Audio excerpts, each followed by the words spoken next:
Assalamualaikum warahmatullahi wabarakatuh. Perkenalkan, nama saya Azmil Faris Emraf dengan NIM 70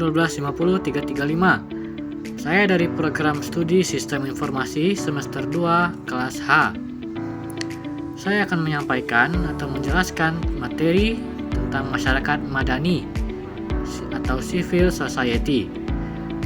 Mungkin terdengar berat, tapi sebenarnya ini sangat dekat dengan kehidupan kita sehari-hari.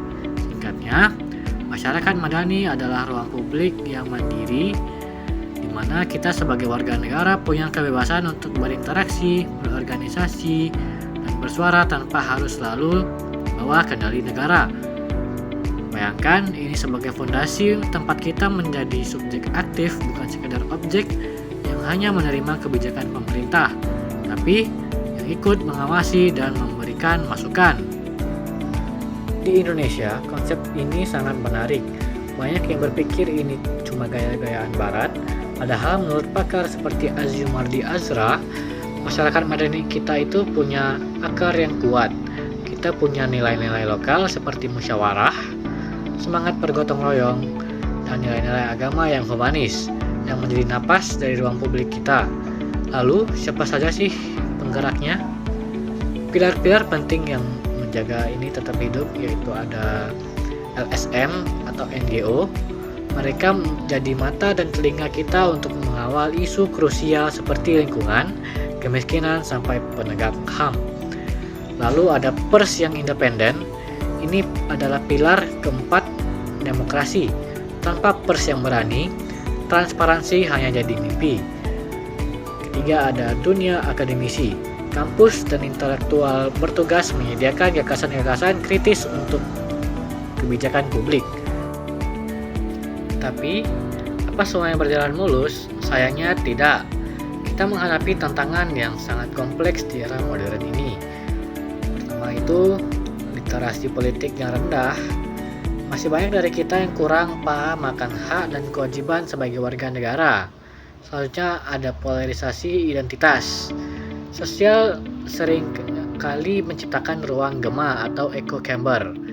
Alih-alih berdialog, kita justru terjebak dalam disinformasi dan ujaran kebencian yang memecah belah. Selanjutnya ada menyempitnya ruang sipil. Fenomena shrink civil space adalah ancaman nyata, di mana intimidasi terhadap aktivis atau jurnalis kadang masih terjadi. Lalu hanya itu ada budaya feodal dan ketergantungan. Masih kuatnya budaya paternalistik membuat partisipasi sering bersifat transaksional. Selain itu, organisasi sipil yang bergantung pada pandangan elit politik seringkali kehilangan objektivitasnya dalam menjalankan fungsi kontrol.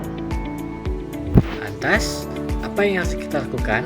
Masa depan demokrasi kita bergantung pada langkah yang kita ambil sekarang.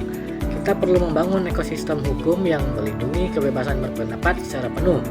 Kita juga harus memperkuat pendidikan kewarganegaraan berbasis empati, di mana kita diajarkan tidak hanya untuk kritis, tapi juga untuk menghargai perbedaan.